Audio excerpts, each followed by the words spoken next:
Netanyahu dikeroyok kabinetnya, Hamas tak berhasil dikalahkan, ribuan tentara Israel malah jadi korban.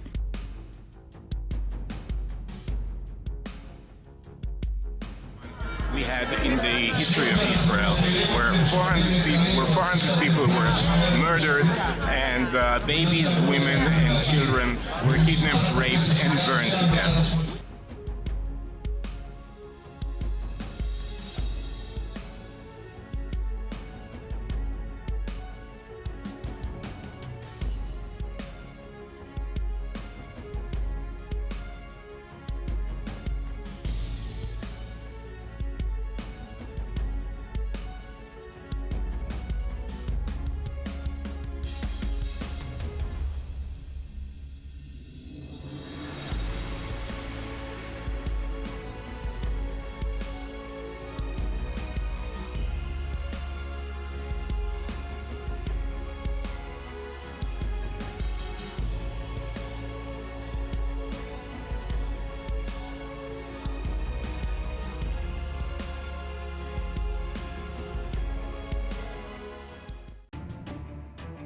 Kekecewaan kabinet Netanyahu mulai berkecamuk dan memuncak dengan serangan yang dilakukan langsung oleh para pejabat Israel kepada Netanyahu karena telah gagal memenangkan Israel dengan pertempuran melawan militan Hamas.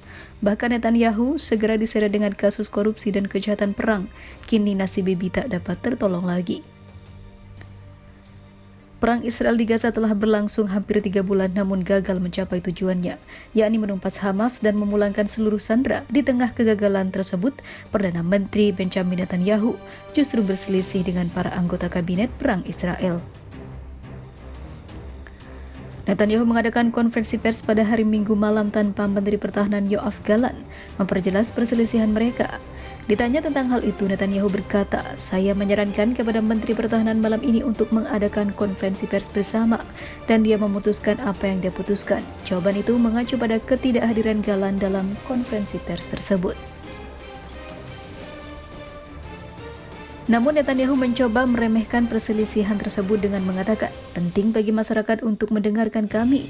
Dia mengklaim bahwa kepemimpinan Israel bekerja sama dalam perang di Gaza sangat baik, namun pada kenyataannya telah banyak menciptakan kekalahan dan kerugian yang besar. Sebelumnya Netanyahu mengklaim pada konferensi pers bahwa pasukan Israel telah menghantam 400 target Hamas dalam 24 jam terakhir di seluruh jalur Gaza. Namun pada kenyataannya banyak tentara Israel yang kabur ke luar negeri. Di sisi lain, Netanyahu mendesak anggota partainya yaitu Partai Likud untuk berhenti menyerang pejabat pertahanan.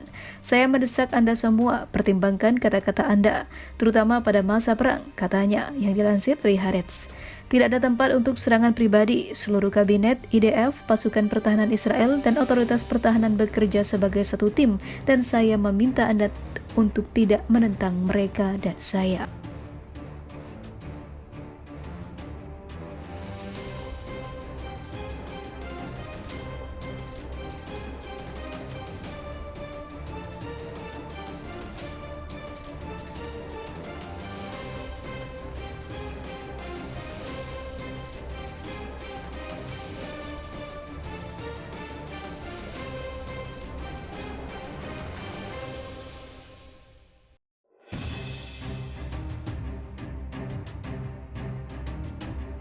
Perpecahan terjadi di tubuh tentara Israel, mayoritas tolak kembali perangi Gaza. 2 perwira sampai dipecat hingga kalah lawan Hamas. Perpecahan akhirnya terjadi di tubuh militer Zionis. Kekompakan sudah hilang dan bahkan mereka menolak mengikuti komando atasannya untuk kembali menyerang Gaza setelah gencatan senjata usai. Hal ini menyebabkan ketidakstabilan bagi pasukan Zionis yang menyebabkan 2 perwiranya juga harus dipecat dan hal ini malah makin memperparah keadaan. Hingga media-media memberitakan jika Palestina lah pemenang sesungguhnya. Sementara itu, laporan dari media Israel, krisis kepercayaan tengah terjadi di antara anggota militer Israel atau IDF. Sebagian dari mereka menolak untuk kembali berperang. Media Israel telah mengungkap situasi protes dan ketidakpercayaan terhadap pasukan Zionis Israel. Hampir seluruh tentara di kompi militer menolak untuk bergabung kembali dalam pertempuran. Perkembangan ini terjadi karena pemecatan 2 perwira yang memilih mundur dari pertempuran ketika kompi militer dibiarkan tanpa dukungan tembakan di jalur Gaza. Yoav Zaitun, koresponden urusan militer untuk surat kabar Israel Yediot Ahronot, memverifikasi bahwa sekitar setengah dari tentara kompi tersebut belum bergabung kembali dengan unit tersebut setelah pemecatan kedua perwira tersebut. Para perwira ini bersama puluhan bawahannya menegaskan bahwa mereka tidak menerima dukungan tembakan saat menghadapi puluhan pejuang Hamas sehingga mereka mundur. Mereka akan dijadikan tumbal oleh Perdana Menteri Netanyahu.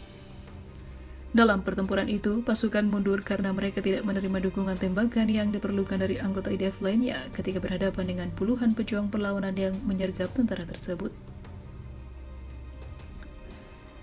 Insiden yang tidak biasa itu memicu krisis yang signifikan antara komandan kompi di satu sisi dan juga pejuang mereka serta komandan batalion di sisi lain.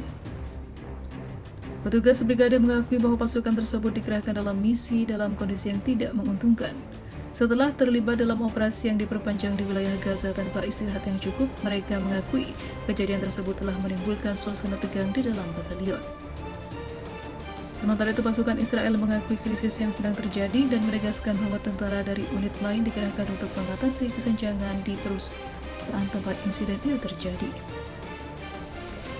Pernyataan tersebut menekankan munculnya krisis kepercayaan dan menyoroti terbatasnya kemampuan komandan batalion untuk mempengaruhi jalannya invasi.